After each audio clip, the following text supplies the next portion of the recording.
지금까지 작업된 내용들을 한번 여러분들께 보여드리고 또 여러분들 의견을 또 한번 듣는 이런 자리를 이제 가지고자 만들었습니다. 과연 그렇다면 수성구민처럼 사는 것이 뭔지 거기서부터 시작되는 거 아니겠습니까? 예. 그걸 모르겠어요. 어떻게 보면 우리나라의 대다수의 도시들이 다 마찬가지지만 서울로 보면 수성구가 강남이나 뭐 서초 같은 역할을 비슷하게 하고 있는데 실은 거기도 아이덴티티가 찾기 힘들거든요. 마찬가지로 없는 아이덴티티를 자꾸 만들어갈 필요는 없을 것 같다. 왜냐하면 십몇 년을 산 저도 잘 모르겠거든요. 예. 근데 그건 없다는 거라고 좀 단적으로 우리를 좀 자조적으로 비판하면 없는 것 아닌가. 아이덴티티가 괜히 갖다 붙이는 것 같고. 그래서 그 백지 상태에서 그려간다는 차원에서 접근하는 게 좀 더 이 문화도시로 가는 지름길이 아닌가. 대구 어디서 왔어요? 자, 지역부터 할게요. 그러니까 수성구에서 온 사람은 애들 다 손들었어요. 그러니까 사회자가 하는 말이 야, 부자 동네에서 왔네. 이게 저희 빵 터졌어요, 진짜. 거짓말이 아니고. 제가 이 문화도시를 하면서 그런 소리를 들었잖아요. 근데 진짜 외부에 있는 사람도 그렇게 생각을 하는구나. 하물며 그 사람은 서울 사람이에요. 2일 전에 매일신문에서도 기사가 올라왔어요. 청년들이 1분기에 몇천 명이 더 빠져나갔다. 대구에서. 수성구가 아니라. 그러면은 지금이 없는데 미래가 있을까요? 미래 가치를 위해서 아이들한테 또다시 뭔가를 해야 되고 우리는 아이들과 행복하게 살아야 된다. 근데 현재 자체 청년들이 다 빠져나가는데 미래의 아이들이 수성구에 있을까라는 생각이 저는 듭니다. 근데 이제 수성구에 남아있다라고 하고 그냥 단순히 넘어갈 문제일까라는 저는 생각이 좀 들었습니다. 너무 간략하게 넘어가는 부분이 아닐까.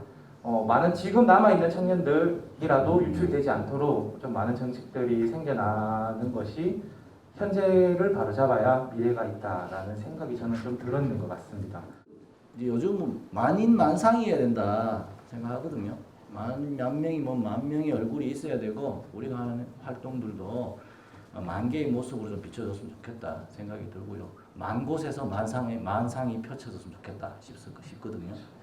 어떤 사업을 가지고 요거 할 사람 모이세요 오세요라고 아니라 뭘 할까요로 그냥 사업을 한번 공모해도 좋지 않을까 이런 생각을 좀 해봅니다. 이 수성문화 도시를 만들기 위해서 많은 사람들한테 알려야 된다는 점을 계속 강조를 하시는데 그러면 지금 오신 분들 각자가 활동하시는 영역이 있지 않습니까? 그러면 이분들이 홍보를 할 수 있는 어떤 지원 같은 건 없는 건지 왜냐하면 당장에 이제 저희 마을 같은 경우에도 마을 축제가 있다가 보니까 방문해서 오시는 분들한테 어떻게 하든 이 지금 수성 문화 도시를 만들기 위해서 노력하고 있다는 거를 알릴 수 있는 기회는 저희는 갖고 있는 거거든요.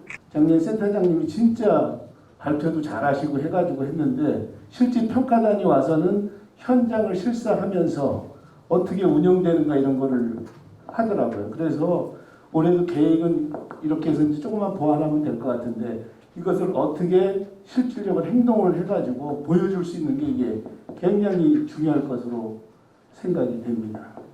학생들이 활동할 수 있는 어떤 그런 플랫폼을 알려주는 그런 정보 공유할 수 있는 그런 것과 또 학생들이 그걸 통해서 다 어쨌든 간에 자기 관심 분야에 가서는 지금 그걸 하고 있거든요. 학생들이 어느 분야든 자기가 근데 학부모님들이나 개인이 찾아가서 할 수는 있지만 그게 조금 알 수 있는데 한계가 있거든요, 항상. 그래서 그게 이제 우리 문화도시와 관련돼가지고 아동의 청소년의 어떤 문화도시 생태계를 조성하는 데 있어서 그런 것들을 조금 상세하게 아니면 정보를 쉽게 서로 공유할 수 있는 플랫폼을 한번 좀 만들어 주시면 어떨까 하는 생각입니다. 놀이, 애들만 청소년만 놀이가 아니고 어른들도 놀이가 될 수 있습니다. 그런 놀이의 장을 수성구에 넣었으면 어떨까? 지식이나 교육이나 논다 수성구 여기 오면은 어른 아이 할 것 없이 모두가 즐겁게 놀 수 있는 공간이다. 그런 프로그램도 있고 장소도 있고.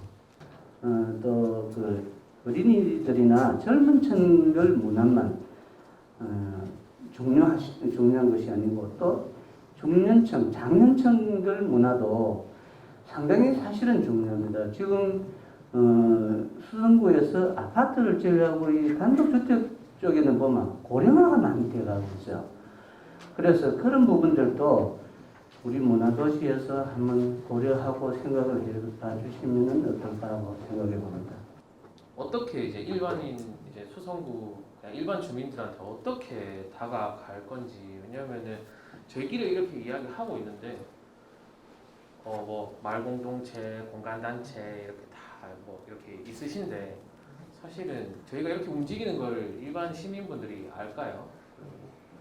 제가 봤을 때는 아셔야 움직일 수 있다고 생각하거든요. 우리 동네에도 보면은 내 주변에 거의 다가 지금 노인들 뿐입니다. 자녀들은 전부 다 도시로, 아까 교육도시가 좋은 것이 아니고 너무 교육을 많이 시키다 보니까 전부 좋은 직장을 따갖고 멀리 떠나버리고, 지금 실지 동네에 살고 있는 분들은 다 도시에서 원룸을 얻어가지고 생활하시는 분들이 굉장히 많습니다, 사실. 그래서 이 문화라는 게 결국에는 사람이 있는 곳에 문화가 존재할 수 있잖아요.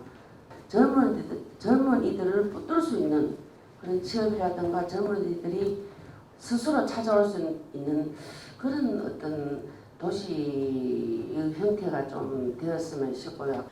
제가 생각할 때는 지금 이제 청년이나 아이나 뭐 이런 아까 그 뭐 중장년층에 대한 얘기들도 나왔었지만 실제로는 그 각 그 세대 간의 교류 연대들이 상당히 중요하지 않을까라는 생각을 했었습니다. 근데 그런 부분들이 단순히 수성구만의 문제가 아니고 그냥 국가 전체적인 문제라서 아마 조금 더 그 소외되고 이렇게 그만큼 거론이 덜 됐던 거 아닌가 싶긴 한데, 어쨌건 저희가 이제 전체적인 도시를 만들어 나가고 또 이 도시 전체에 대한 문제들을 같이 논의를 하는 입장에서 보면 그런 세대 간의 교류에 대한 부분들도 같이 좀 고민을 하는 것이 필요하지 않겠는가라는 생각들이 한 가지 있고요. 우리들끼리 구상을 하고 어른들끼리 만들어서 우리 구역에 어디가 안 좋다는 거를 파악을 하고 거기를 이렇게 꽃밭으로 가꾸는 데 끝나는 게 아니라 사후 관리도 해요. 저희는 지금 돌아가면서 당번을 정해가지고 같이 꽃밭을 1년 동안 계획을 가지고 있는데, 중요한 건 그걸로 끝나는 게 아니고 머리를 썼습니다. 아이도 참여시키자. 어른들만 하는 게 아니라 아이도 봉사 점수 주고 꽃도 심고 플로깅도 하고 주변에 더러운 거 쓰레기나 이런 것들도 관리하면 주민의식 자체가 어렸을 때부터 후대 양성이 되지 않을까 싶은 생각이 들더라고요. 그래서 지금 저는 이 수성구에 살면서 참 행복해요.